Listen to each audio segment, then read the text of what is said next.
Hello everyone, my name is Irvin and today I want to talk about something personal, something that many of us may feel but we rarely speak of it. It is the fear of losing our parents. So it all started from the moment we're born. They became our guide, they became our biggest supporter. They were the one who stayed up late when we're sick, the one who held our hand when we're scared, and the one who sacrificed a lot just to see us smile. But as we grow older kasi, we start to realize something unsettling. It is that they won't always be here. It is the thought that lingers at the back of my mind, a fear that tightens my chest when I think too much about it. The idea of the world without their warmth, their hug, their smile, it's unbearable. I know that life keeps on moving forward and that the loss is an inevitable part of it, but that doesn't make it any easier.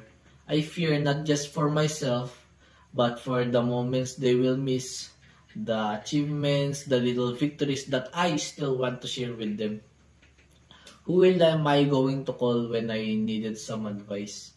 Who will remind me of where I came from when I start to lose my way?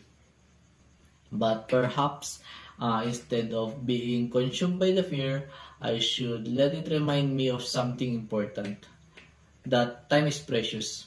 That I should say I love you more often, and I should cherish every laugh, every hug, every conversation. That I should not take their presence for granted. So today, I encourage all of us to hold our parents a little tighter, to appreciate them while we still can, and to make sure that they know how much they mean to us. Because even the fear of losing them is real, the love that they given to us will always be remain. Thank you.